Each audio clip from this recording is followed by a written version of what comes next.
तारक मेहता का उल्टा चश्मा। चलिए चलता हूँ, ठीक है कुरैशी भाई, चलो हैं, खुदा हाफिज बोलते हैं ना, खुदा हाफिज है, कुछ बोलो चालो माँ। चांद भाई हैं, और मुंबई आएंगे तो अब क्या मैं आपकी खातिरदारी करूंगा। हाँ? मतलब आपने मेरी की वैसी नहीं है, वो खातिरदारी वाली खातिरदारी।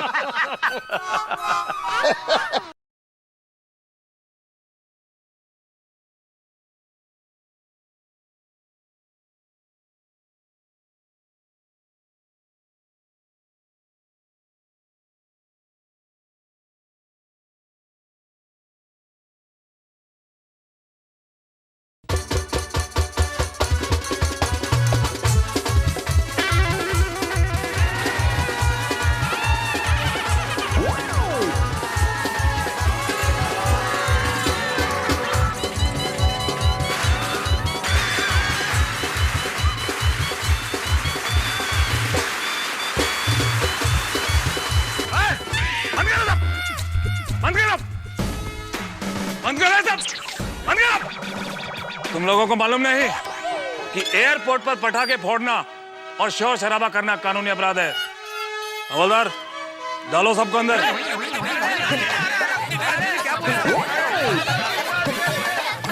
मिनट। अरे इंस्पेक्टर साहब, मैं बड़ी मुश्किल से अंदर से बाहर आया हूँ, फिर से अंदर नहीं जाना है मुझे। हवलदार सबसे पहले इसको अंदर डालो।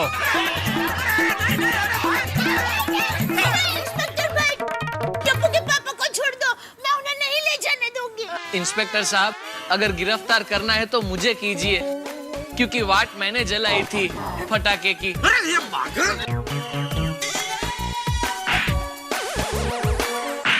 Shut up! तुम सबको अंदर डालूंगा। एक मिनट हमारी बात सुनिए प्लीज। असल में मेरे दोस्त हैं जेठालाल, और ये पाकिस्तान से वापस लौट के आए। इस खुशी में और इस एक्साइटमेंट में हमने पटाखे छोड़ दिए। और देखिए, खुशी ज्यादा इसलिए है कि ये गलती से बॉर्डर पार करके पाकिस्तान चले गए थे, और वहां इन पे जासूसी का इल्जाम लगा इंस्पेक्टर साहब। हाँ, ये तो व्यापारी है। तो बड़ी मुश्किलों से ये वापस लौट के आए। इसलिए हम लोगों ने कोई कानून जानबूझ के नहीं तोड़ा, हमारा कोई ऐसा इंटेंशन नहीं था। हम सारे लोग जिम्मेदार नागरिक हैं। थोड़ा प्लीज। ये बाघा डोडा है, बाघा इतना भी उत्साह का समझना चाहिए तुझे भी थोड़ा। देखिए इंस्पेक्टर साहब, हमें इसे माफ कर दीजिए प्लीज। ठीक है, इस बार तो हालातों को समझते हुए तुम लोगों को यहाँ से जाने दे रहा हूँ। लेकिन याद रखना, आइंदा अगर तुमने किसी पब्लिक प्लेस या एयरपोर्ट पर पटाखे फोड़े तो। अरे भाई, हम सपने में भी पटाखे नहीं फोड़ेंगे बस। कभी नहीं। ठीक है, जाओ अपने अपने घर। चलो भाई चलो। रिक्शा। रिक्शा सामान भी है ना, टैक्सी। चलो भाई चलो।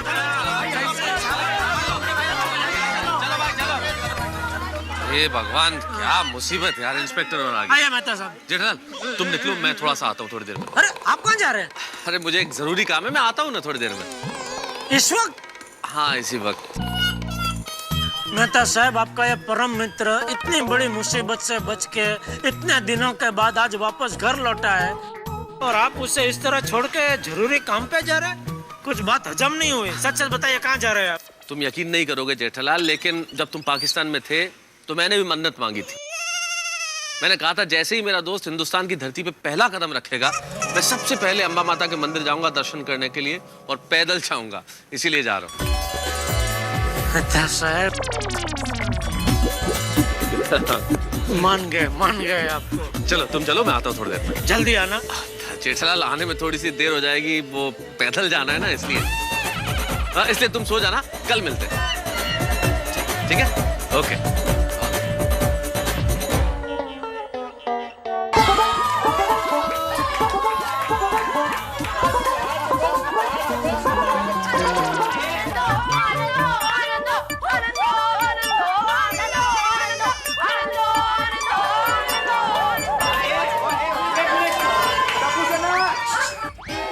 शांत हो जाओ। देखिए, थैंक यू पेड़े साहब।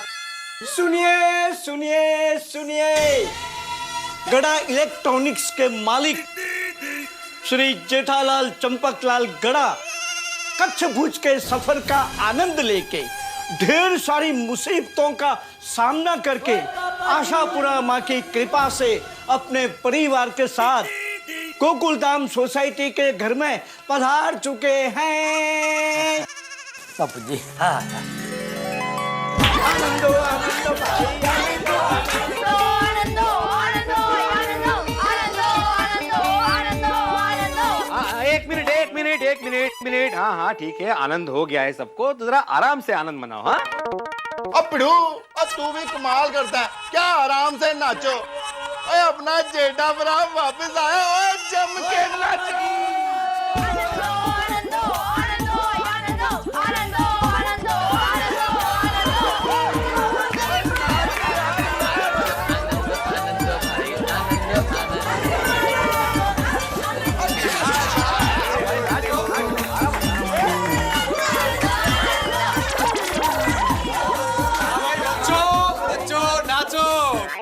खुशियां मनाओ, अब तो हम घर पहुंच चुके हैं। वरना वो एयरपोर्ट पे पटाखे बैंड बाजा, तो अच्छा हुआ कि पुलिस ने हमें छोड़ दिया, वरना अभी पूरी गोकुलधाम सोसाइटी लॉकअप में होती। पोपट भाई प्लीज लॉकअप का नाम मत लीजिए, नहीं तो बहुत टेंशन हो जाता है बाबा। सही बात है। यकीन नहीं हो रहा दया कि मैं इस वक्त अपने घर में खड़ा हूँ। ऐसा लगता है कि बरसों बाद घर में आया। सच।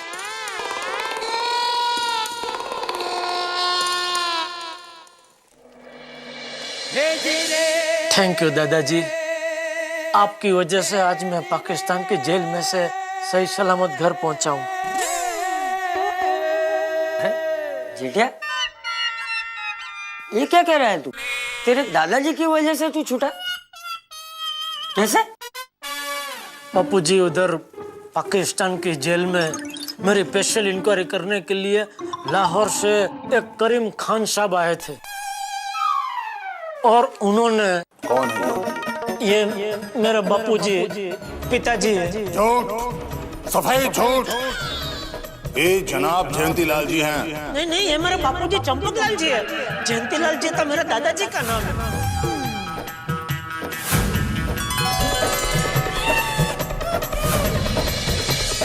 आपके दादा जान के बहुत एहसान हैं हम लोगों पर। हमारे लिए तो वो खुदा के फरिश्ते थे। अब किसी भी तहकीकात की कोई गुंजाइश नहीं। बहुत बढ़िया। अरे हाँ हाँ जेठिया, बापूजी कई बार उनके दोस्त रहमत खान की बातें किया करते थे। अच्छा? सच में बापूजी हमेशा सबकी मदद करते थे। हाँ देखिए ना, आज उनके अच्छे कर्मों की वजह से ही तो मैं छूटा हूँ। हाँ, ये एकदम सही बात की है तूने जेठिया। पर तेरे दादाजी के अच्छे कर्मों के साथ साथ बहू ने भी तुझे छुड़ाने के लिए कोई कम भक्ति नहीं की। तुझे पता है जेठिया, तुझे छुड़ाने के लिए बहू ने माताजी की कैसी भक्ति की?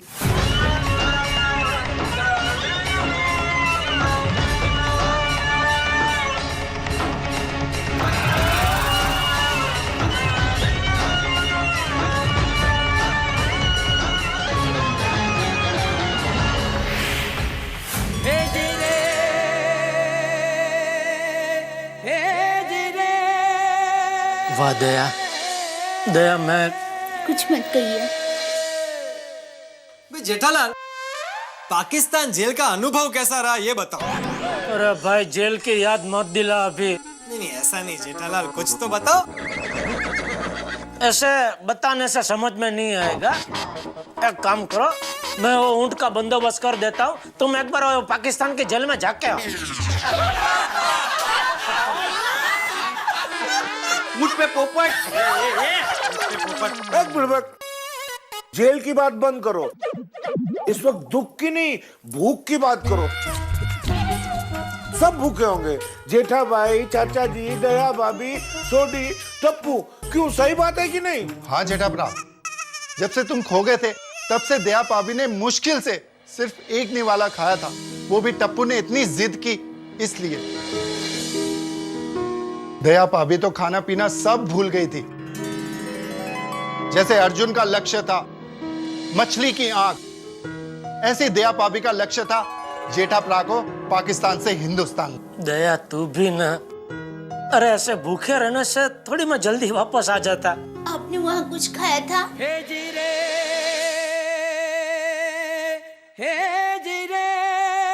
तो आप वहाँ भूखे तकलीफ में थे, मैं यहाँ कैसे खा सकती थी?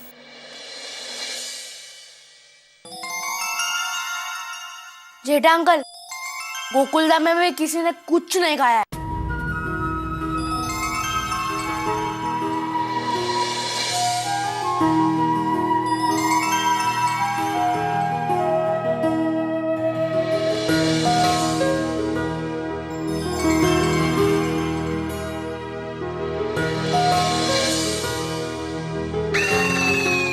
जनरल, अब थैंक यू मत बोलना। नहीं कहूंगा।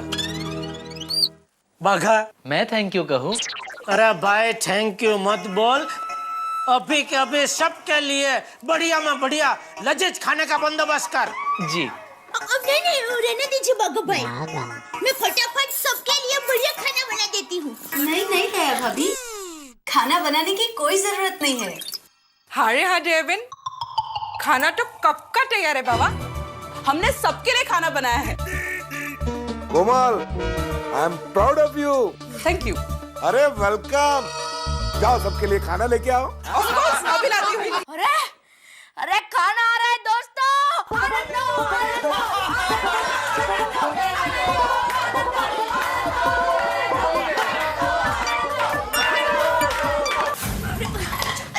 कोमल भाभी, भिड़े बहन, रोशन भाभी, अंजलि भाभी, आप लोगों ने कितना कुछ बना दिया। हाँ तो आप देख क्या रही है, शुरू कीजिए। जेठालाल शुरू करो, चलो।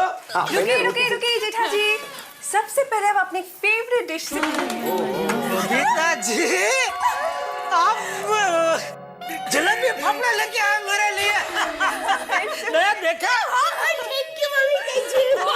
जेठा भाई अब तो खाना शुरू करें। चलो।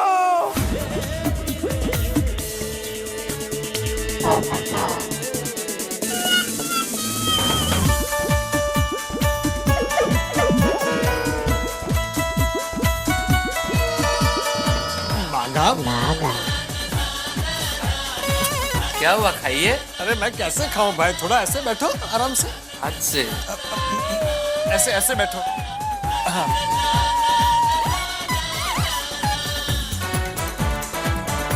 अरे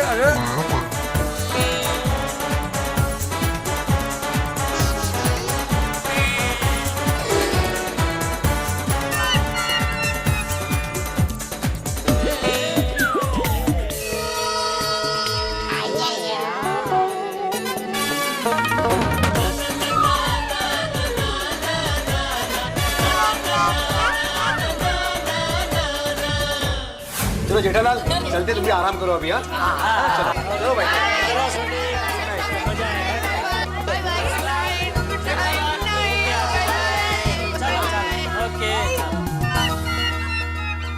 चल जेठिया, अब तू भी शांति से सो जा। और सुन, कल सुबह जल्दी। बापूजी, अरे पूरा सुन तो सही बबूचक। कल सुबह जल्दी उठने की जरूरत नहीं है, आराम से देर से उठना।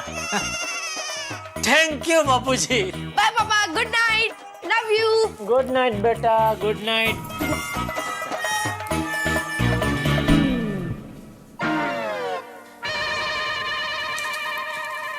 टप्पू के पापा, आइंदा आप कभी इस तरह मुझे छोड़कर मत जाना।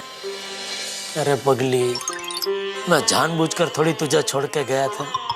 और बेवकूफ ऊंट ने मुझे तुम लोगों से दूर कर दिया था। वो जो भी हो, वादा कीजिए आज के बाद आप कभी मुझे छोड़कर नहीं जाएंगे, कभी नहीं। दया,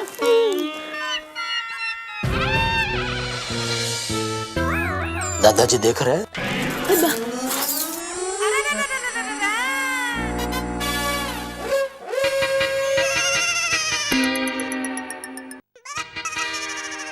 दादाजी।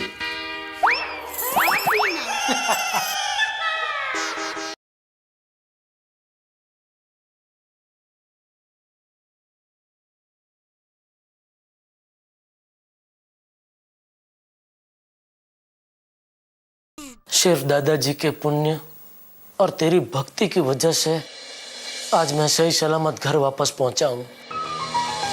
सच में मैं इतना भाग्यशाली हूं कि मुझे पत्नी के रूप में तुम मिली। भाग्यशाली तो मैं हूँ कि पति के रूप में आप मुझे मिले। जन्मों जन्म तेरा साथ पाने के लिए मैं 17 जन्म तक पाकिस्तान की जेल तो क्या कोई भी जेल में रहने को तैयार हूं दया। जेल की बात मत कीजिए, मेरे रोंगटे खड़े हो जाते हैं। मुझे बहुत अफसोस हो रहा है। अफसोस कि मैं वापस छूट के क्यों आ गया? वो नहीं तो याद है हम ऊंट पर बैठने जा रहे थे, तब आपने कहा था कि चल दया हम दोनों साथ में एक ऊंट पर बैठते हैं, लेकिन मैं अब्बा की जिद कर बैठी। नहीं, मुझे अकेले ही ऊंट पर बैठना है। काश हम दोनों एक साथ ऊंट पर बैठे होते तो मैं ऊंट को पाकिस्तान जाने ही नहीं देती और आपको इतना परेशान होना ही नहीं पड़ता।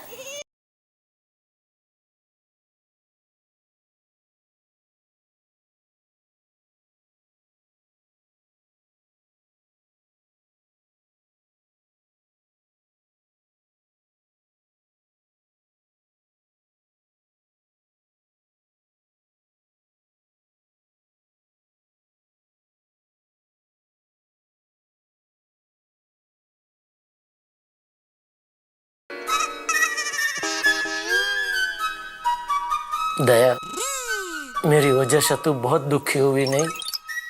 अब देखना, मैं तुझे पलकों पे बिठा के रखूंगा। हाँ, पलकों पे बिठा के रखेंगे। मेरा वजन पता है? अबे इतना भी वजन नहीं है, मैं तो तुझे एक हाथ से उठा सकता हूँ। देखा, एक ही सेकंड में पलकों से कैसे हाथ पे आ गए। मैं तो कहती हूँ आप मुझे एक हाथ से भी नहीं उठा सकते। अच्छा, चल खड़ी हो। खड़ी हो।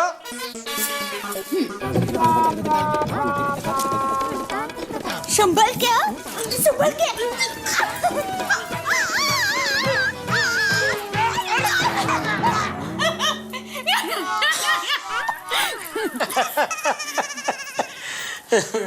हे माता जी, मेरे टप्पू के पापा को ऐसे ही हंसते रखना। नहीं माता जी, मुझसे ज्यादा मेरी दया को हंसती हुई रखना।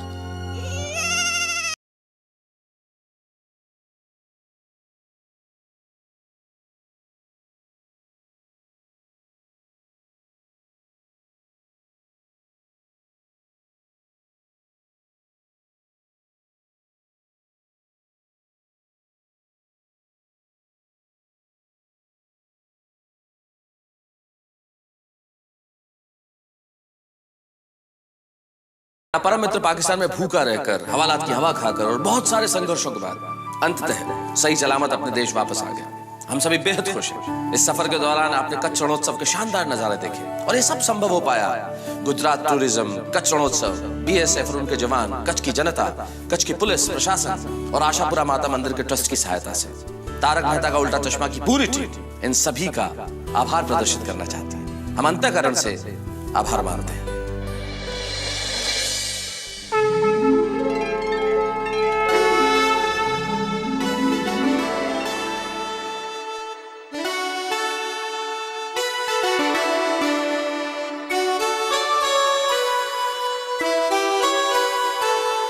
हे भोलेनाथ, आज महाशिवरात्रि है और मैं तो हर दिन महाशिवरात्रि समझकर आपकी प्रार्थना करता हूँ। आपके इस कुंवारे भक्त को ऐसा आशीर्वाद दीजिए कि अगली महाशिवरात्रि पर श्री और श्रीमती पत्रकार पोपटलाल साथ में आपकी पूजा कर रहे हो। जय भोलेनाथ। आज भोलेनाथ का पर्व महाशिवरात्रि। कहा जाता है कि भगवान शिव से अगर मन से कुछ भी मांग लिया जाए तो भोलेनाथ प्रसन्न होकर दे देते हैं। अब हमारे पोपटलाल भगवान भोलेनाथ से प्रार्थना कर रहे हैं अपनी शादी के लिए और भगवान शिव की कृपा से ही जेठालाल वापस लौट आए हैं। सारे संकट दूर हो गए, लेकिन इस वक्त हमारी गोकुलधाम सोसाइटी जो रिनोवेशन में है उसका एक परमानेंट संकट दूर नहीं हो रहा है। परमानेंट संकट यानी कि पोपटलाल की शादी। भाई पोपटलाल की शादी अब उनकी व्यक्तिगत समस्या नहीं रह गई है, ये गोकुलधाम सोसाइटी की सार्वजनिक समस्या बन चुकी है। तो आज महाशिवरात्रि के महापर्व के दिन हम महाप्रार्थना करते हैं कि पोपटलाल की शादी हो जाए। अब पोपटलाल को प्रसाद का फल खट्टा मिलता है या मीठा, ये देखने वाली बात होगी। लेकिन जैसा कि आप जानते हैं कि पोपटलाल थोड़े से सामान्य नहीं है, हटके हैं, तो उनकी शादी की कहानी भी हटके ही होगी। अब हटके ये कहानी क्या होगी, देखिए मेरे साथ तारक मेहता का उल्टा चश्मा में। और एक बार फिर सारे देशवासियों को महाशिवरात्रि की ढेर सारी शुभकामनाएं। नमस्कार।